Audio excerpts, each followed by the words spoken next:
failure, I'd say, is a stepping stone to enable you to know how to succeed.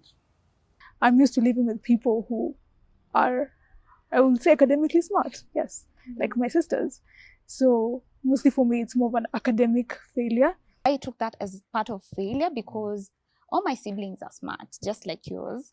And, there's just, like you can always tell in your family, someone is just looking at you like you're not, pull up your socks. Yeah.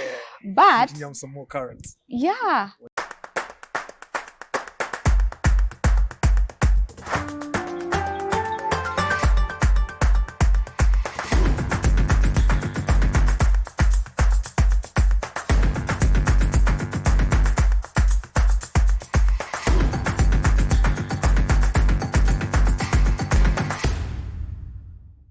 Hello and welcome to another episode of the Youth Impact Show. I am your host, Nadia Kiboy.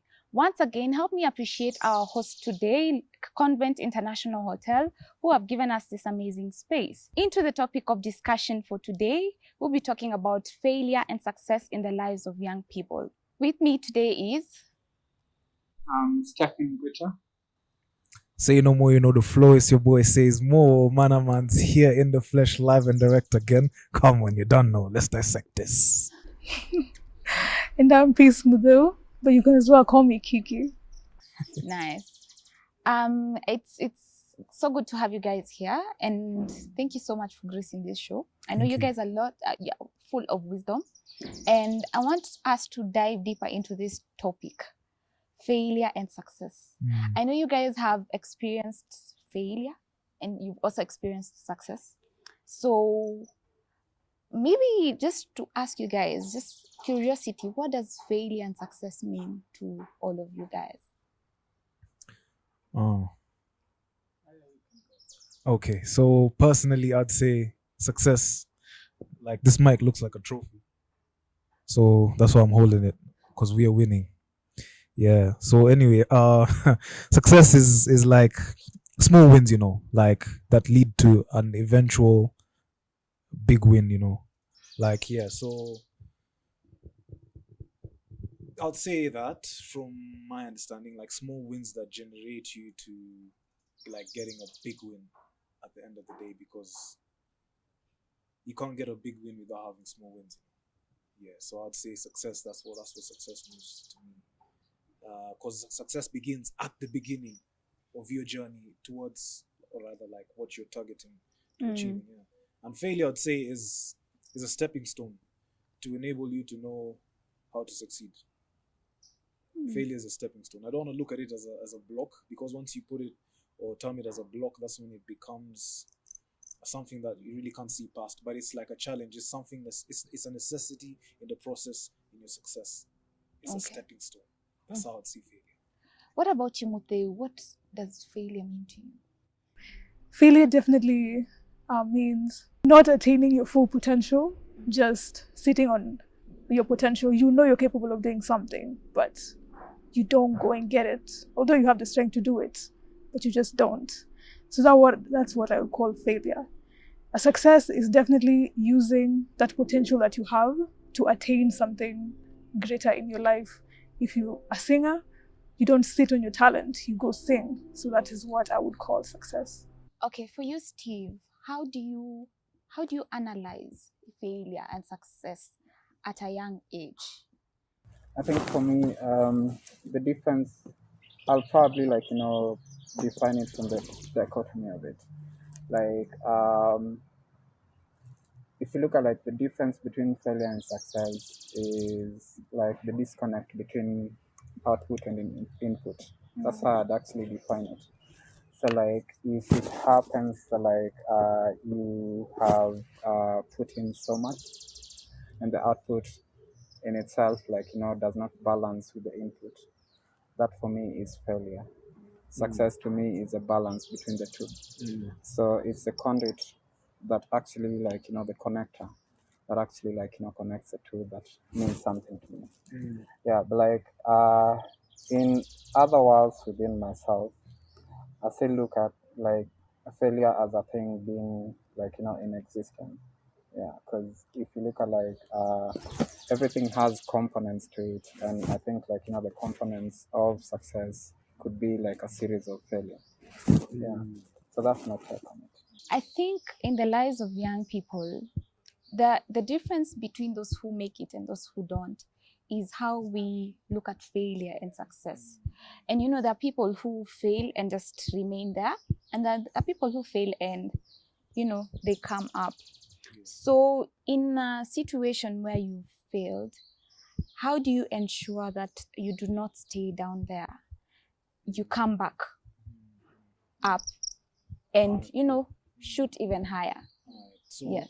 allow me to use a personal example, yeah? Mhm. So this year, I started my gymming journey in the Mhm. month of March, 6th of March. So I decided that, smart, I'm going to go gym. Yeah. I'm going to consume iron, Mhm. have cement and bricks for breakfast, Mhm. and add some time to my milkshake. Yeah. Yeah, because I want to get to a point where you walk into a room, you get me?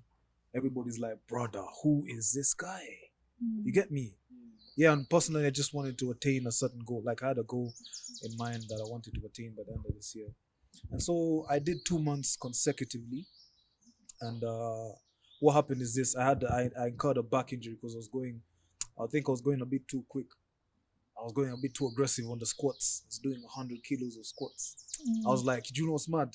You know that man in Instagram who are doing the IG reels and they're like, alright, and then there's motivational music going back. So I was like, yeah, man, let me go hard. You get me? We don't want play, we don't want jokes, we want problems. Yeah. We don't want peace here. So yeah, I did that. I got 100 kilos of squats and I incurred a back injury. So I had to step back a bit. It really disappointed me because I was like, I was on some mad consistency, but I have to step back. So I was out for like almost 2 months. Mhm. Actually 3 months, yeah. So then in August I came back gymming, but I wasn't in the country. I was out, so I didn't really consistently gym. Then I came back to Nairobi in September.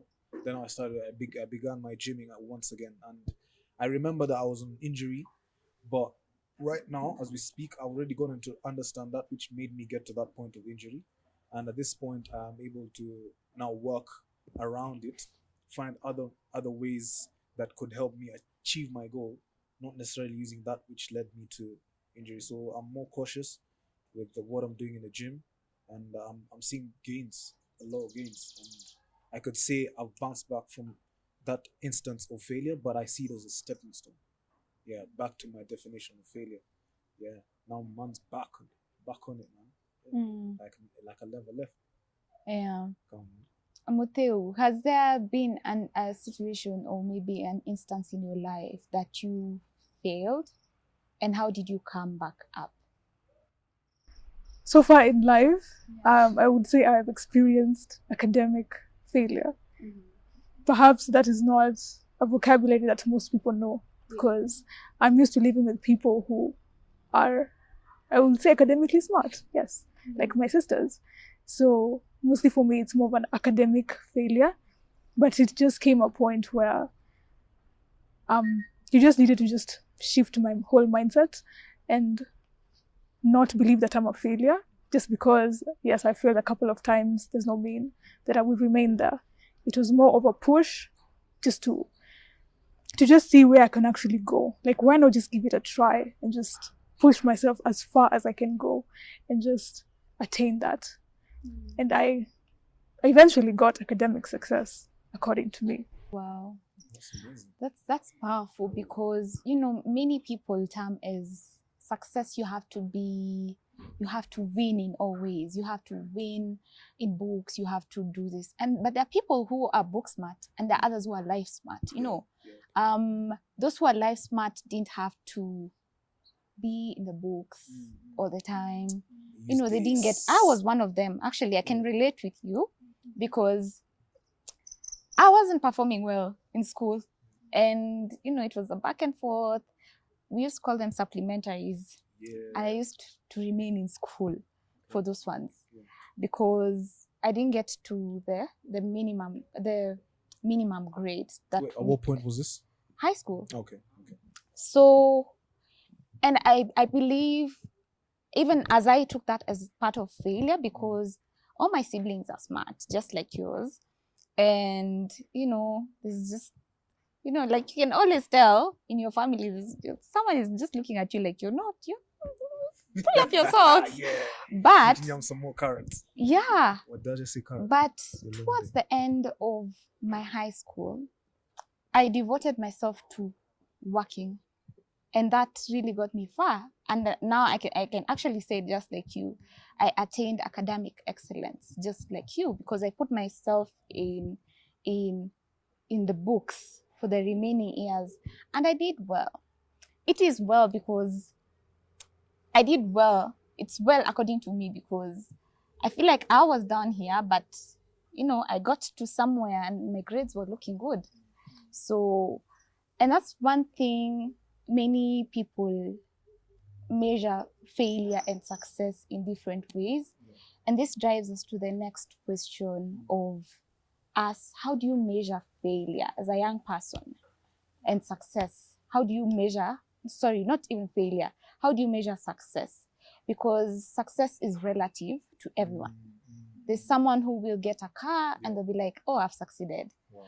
There's someone who gets a big house, someone who gets a job worth, 100,000 and be like, wow, this is it. This is it.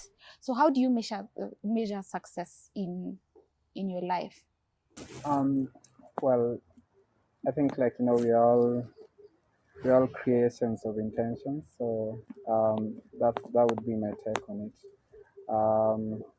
For me, if I were to probably measure success, I'd look at it from the point of adaptability. There's something I've chosen to actually refer to as adaptability quotient, like AQ, where and let me define it from this angle. If you look at success against failure, there's a blanket approach to the understanding that is around it. Yeah, but failure, to fail could be the goal to someone, and to achieve that is success. You get? And success could be the goal, and to achieve that is still success. So these things actually occasionally intertwine and thread into each other.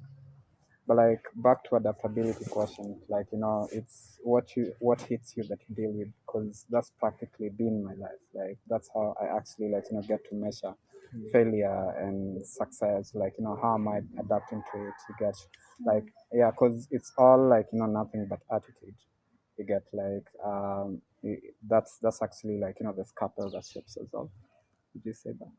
Yeah. So for me, that's how I actually measure success. But I do not subscribe to the social yardsticks of what success is, because that has disappointed me before. And you guys also said man, I flopped in high school. Yeah, at high school level. And the saddest story is, and the most interesting, let me not refer to that as sad. The most interesting bit was you see the way you grow up and knowing that I am smart, and sometimes that comes with a lot of pressure, because and both pressure and arrogance, because for the highly higher achieving people, there's a risk of running into overconfidence. And that was me, that I knew that I'd actually do well despite everything, but the understanding of self was actually off the window. I didn't actually understand the environment, the system that I was in. And my math and chemistry teacher was a cousin of mine. So you can imagine, one would tell on me, during the holidays, oh, he did this and did that and stuff like that. Before you actually get home, you're already reported. Exactly, man. There's a whole case you're actually running into. And my dad was the lion type, one that when walks into the room, you all he's sublime. Exactly. You don't even want, he's sublime. Yeah, I'm telling you, it's like someone just diffused a bomb in there. So you're the particles. So you see, That was it for me. And like you can imagine, like the chaos that there existed between me, family, and school. Because now and then like so she was teaching me math and chemistry. I didn't understand a thing. Like I love them. I love those units. For some reason, I don't know why those subjects were career important. I know, man. Like, and it was, it was crazy. Like, not exactly like as a result of that, but many other factors, I flopped. But when I got to campus, I think like there's the consciousness that comes with circumstances, events, and age. And that taught me something. Like I realized like I was different. Like those moments when you actually realize and just want to be an indigo child. I realized like Quick question. Could you just define indigo child? Oh yeah. You're saying conduit, you're saying this. Oh, I'm sorry, like, sorry, do you man. yam the dictionary for breakfast? No, I don't. Like, Hitman. You Like, get me? here's the Yo. thing, sorry. Yeah. Well, I mean, like, if I could define, like, an indigo child, I'd actually, like, just say someone who lives in a different space all by himself. Someone who's actually not afraid of his own company, his own creativity and stuff like that. Yeah, so that kind of a thing. Not exactly a rebel, but like living in harmony with self.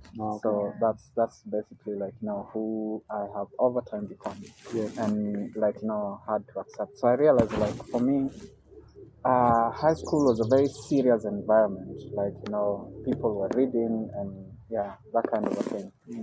But I'm not the type that should like revise. Like I realized at campus level that I'm the type to actually attend class and have as many conversations as possible with the lecturer. Ask many questions and create a conversational atmosphere from within the class, and that way I can actually like remember tips and bits of what actually like happened, because You don't have to go back to it's like insulting your brain moral. So that's what I actually realized. So that actually gave me success, because then now I could actually just wake up and walk into an exam room. Yeah, because your English is Yeah. well read, my guy. Your English is different. I'm sitting here, I'm like, I need to check out that word. And thank you. When you were talking, I was just questioning myself, my inner self, and there's this question that came in my head. Sorry. If you have all the money in this world, if you have attained success, you have everything that you need, but you do not have purpose, do you term yourself as a successful person? That's just a question out of the blues, but maybe you can answer it. Like this one, it's deep. You get me? Come on, let's get deep, man. It's dredging. Alright, cool. Yeah. So I like that question, one, because it's so deep, man, and it touches on the moral, or rather the fabric that drives life. Yeah. You can have success. It's tangible. Yeah. Yeah. Let me give you an example. If every day, I don't know if every day there's someone who's always dying.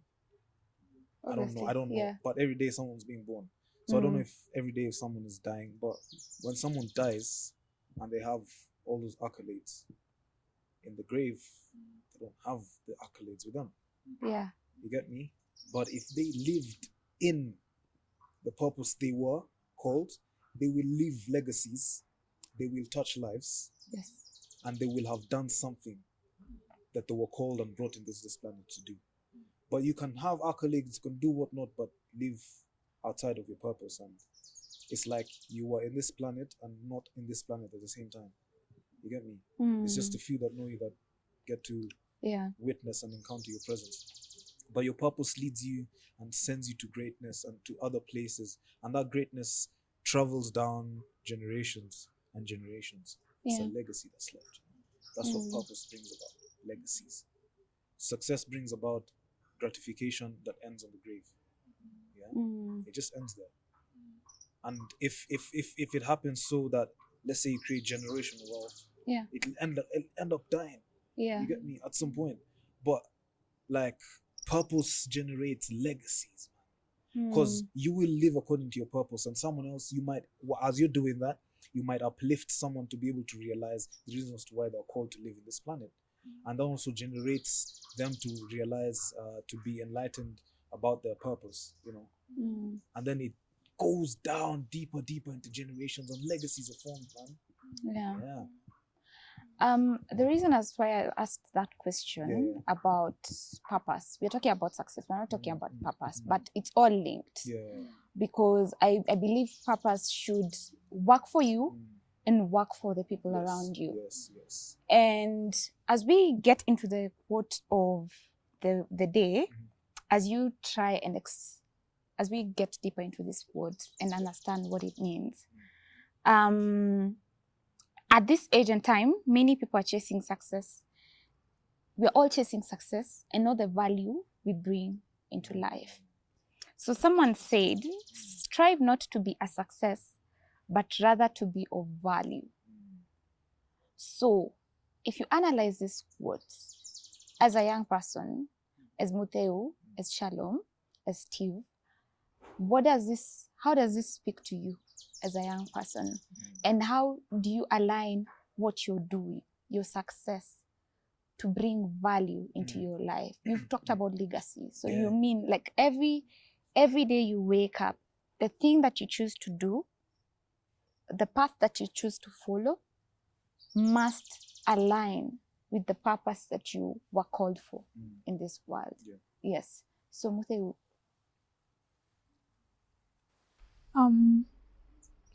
You can have all the success in this world. Maybe if your perspective of success is having many cars, but yes, you have many cars, but you're not doing anything about it. You're not helping people like get to their destinations and stuff. Then that's a life worthless of living. If your purpose does not bring help unto others, then it's definitely a life wasted. Because a life with purpose is very fulfilling, because you're able to see yourself, and you're able to help others, and you're able to leave legacies and to encourage others to even get to their destinations, even though it might not be the same, but you would at least give them like a stepping stone to where they're supposed to be. So I'll use an example that is so real right now. Yes. And you see Peace over here, she's my friend. Called yesterday and I was like, yo, are you able to come for the shoot? And she was like, yeah, but I've got this and this and going on. I was like, I come. I'll pick you here, we'll drive and come. She was like, all right. So when we arrived here, she was like, thank you so much for this opportunity. I was like, you know what's mad? In this life, you don't just make it solo. If you have an opportunity, you introduce someone else. Let them also win as well. We win together. Yes. I would have come here and I wouldn't have hollered at her, and then she sees me up there, or when this thing goes big and she's like, why did you never call me for this? Or I'd like to do that one time. And at the back of my head, I'm like, I actually had the opportunity to ask her if she could come on that. You get me? So this is just a definition of success and value. Yes. So you don't just choose to win solo, you choose to win with next man. You get me? Yes. Yeah, man. For the man out there at home, don't win solo, man. See your brother, hold their hand, move with them. Come on. Yeah, fam. That would be it for this episode. But I like what you say, because that drives us to our next topic of discussion about we are privileged differently, and our generation, we come from different backgrounds. So, others have an upper opportunity than others. And just what you say, pulling a brother or a sister up is fulfilling. You grow together, you achieve success together, you achieve purpose together. And that's a good thing. So that would be it for episode today. See you next on the next episode. Thank you.